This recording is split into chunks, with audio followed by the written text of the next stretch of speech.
Up next here, Foundation for Defense of Democracy's John Hanna will join us. We'll be focusing on the war against the Islamic State. Is this a war?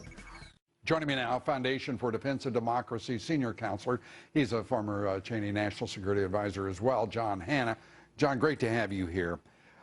Thanks, Lou. All of the controversy now surrounding the strikes in Libya against at least one of the Islamic State leaders. Apparently we got him yesterday. But we still did not attack the central hub of the Islamic State in Sirte in Libya. We're fighting I just don't understand why we continue to report on this as if it were some sort of earnest effort that is requiring the will of the American public as we move our military assets toward a conclusion and a resolution of this fight against the Islamic State. It seems to me, to be a series of skirmishes at best, at most, that could go on in perpetuity without being decisive. What do you say?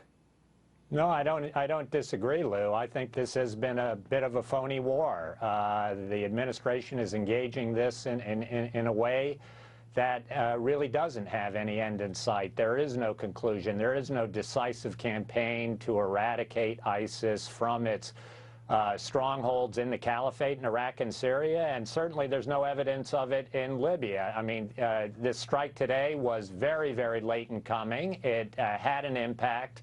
But as you say, this is a one-off, and if it's not followed up by a serious campaign that mobilizes the international community to root these guys out, we're just going to see this thing continue to metastasize across the region and more broadly globally.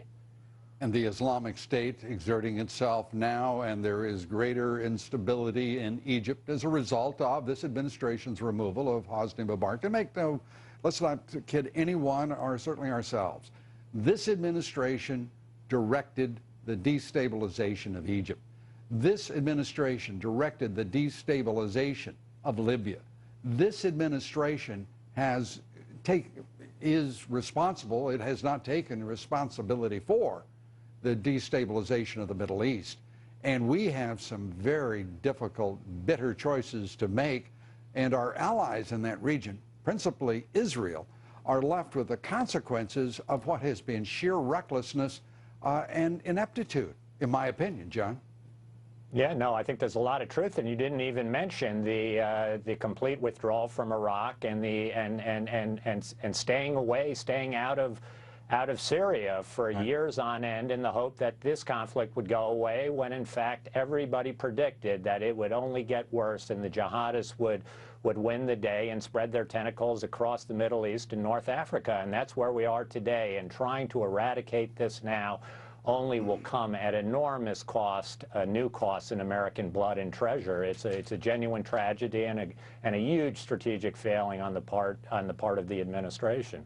Is it your judgment that this president, who is obviously trying to, as the hackneyed expression goes, run out the clock for his presidency, which will end on the 20th of January next year, can we make it? Do you think we will make it without having the intervention of an ugly reality and an event that will require our response?